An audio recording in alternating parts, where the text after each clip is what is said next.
Hey guys, what's up? Welcome back to the Python Fundamentals series on Datatypes. And in this episode, I'm going to talk about sequence types. And specifically, if you remember from the first episode, there are three different kinds of data types that are in the category of sequence types: strings, lists, and tuples.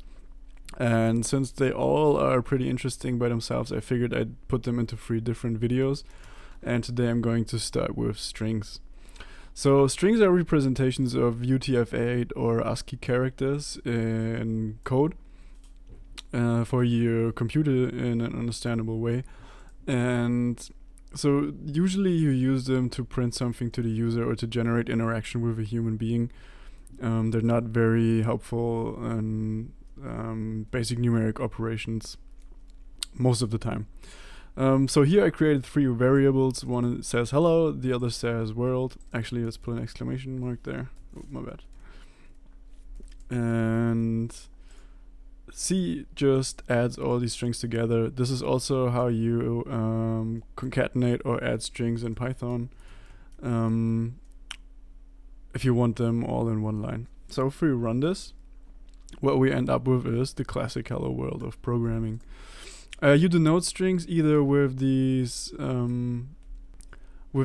double quotation marks or with single quotation marks that you could also do like so, and it should still run, and sure enough it does.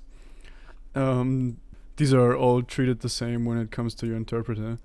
You have to be careful when it comes to paths on your machine. There's another notation for that, but I'll be talking about this when I'll explain to you guys how to load images and how to deal with paths in Python. Now there's another nice way, another nice thing you could do with strings rather, and that is you can print multiple line strings. So let's say I have a variable that says lorem and I assign to it this big chunk of text, like so. Oops. Let me reformat that. 1, 2, 3. And on also 3. As you can see, I have some line breaks in here, and in a regular string that would not be possible. But if I now were to print this new variable lorem, there you go, and I run this. Oh, I get an indentation error because it has a space. Now, again. You can see it prints the entire string, which is very nice. This is also a notation that you usually see in Python to denote block comments, because they are ignored if you just have it like this. It will not throw an error. I can just run it and nothing happens. And this is something that you use to write code descriptions or descriptions of your functions, or something you put in at the very top of your script to provide different users or other programmers with information of what your code is actually doing. This is a fairly common notation. Now there's a whole bunch of different functions you can use for strings. I pulled you guys the w3schools.com website with their Python strings article. And as you can see here are the characters I'm going to talk about in a later tutorial in more depth that you can use on strings and string processing. And you can see all the built-in string methods of Python, and there are quite a few. I'm going to focus in this very basic tutorial, however, only on a couple, but I think these are the most important ones. Okay, so let's start with upper and lower cases. So if you want to evaluate a string, but the case sensitivity plays obviously a role, since this is not the same as this. So capital W is not the same as a lowercase w. And if you want to make sure that it's only about the content of the string and not about the capitalization of the single letters, you can use the upper functions. So if I were to print A as it is, and if I were to print a dot upper, and a dot lower, I think this will throw an error. Oh no, it doesn't.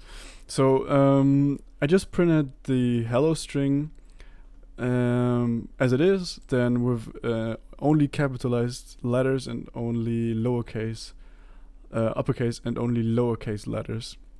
And this comes in quite handy again if you want to just compare the letter and not the capitalization of the letter. So now another interesting property of strings is the accessibility of the string.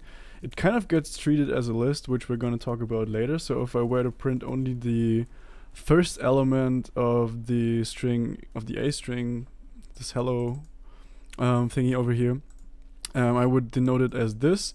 And something important to keep in mind is that indexing in Python starts at 0, not at 1. So the first element is a 0. And if I were to print that, sure enough, it gives me the H, which is the first letter of this. And indexing I'm going to talk about in the upcoming lists episode.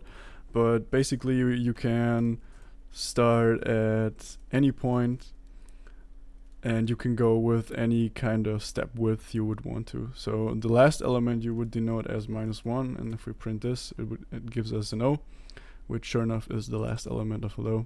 Again, about this indexing, I'm going to talk more in the next video when I will explain you guys how lists work in Python.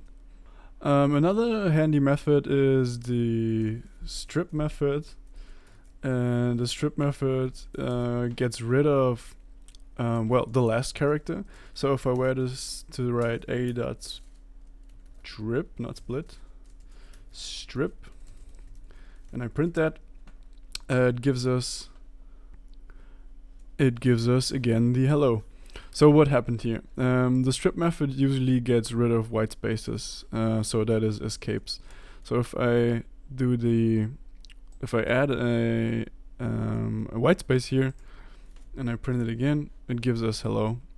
So we can test this, I think, best if we look at C. So let's print C as it is. And it gives us hello world with 2 white spaces in between because I just added one and I add one here when I declare C. Now if I were to say C.strip and I print that, it still leaves us with these 2 white spaces. The problem is that strip only removes white spaces in the beginning and the end, so this would be something like this. So I add one here and I add one in the end. And I print that again. This looks fine. Now if I double check without the .strip, it also prints hello world, but you can see there's a white space here and there's also one here, which you can't tell, but yeah, it did get rid of it with the .strip method. Something that you'll also need a couple of times is the .replace method.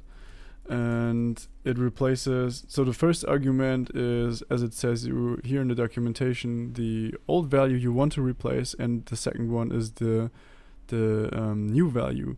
So in our hello world example, let's replace I have to put it as a string with a U, let's say, just for shits and giggles. Run that and it says Hulu world. So that worked fine. We replaced all E's, which in this case was only one, with a U.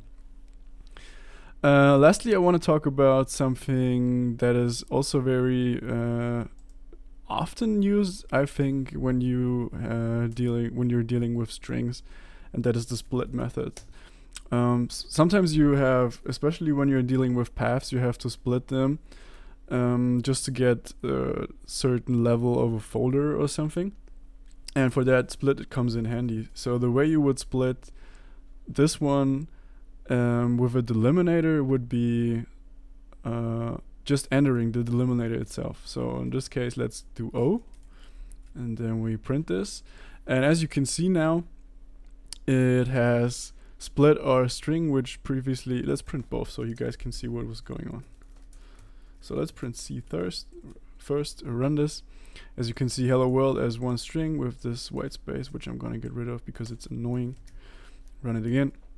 Now we have our hello world string as one, and then the split version at the O, which now gives us hell, then W and RLD exclamation mark.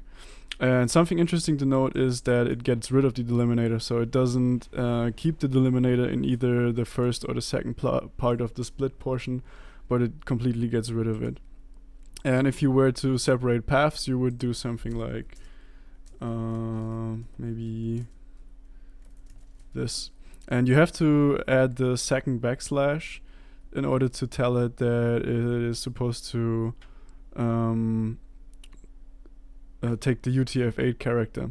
And this all comes back to the escape characters that you use in Python for special UTF-8 treatment, which again I'm going to talk about in a later series. Alright, that's it about strings. Again, there's a bunch of methods that we could talk about, but you guys can just look them up. Feel free. I'll put the link in the description of the video. If you have any questions, recommendations, or whatever, just feel free to write them in the comment section. And yeah, please subscribe to the channel. This helps me to grow. Like the video if you enjoyed this. And other than that, I hope you guys are having a great day, and I hope to see you soon in one of my other videos. Peace.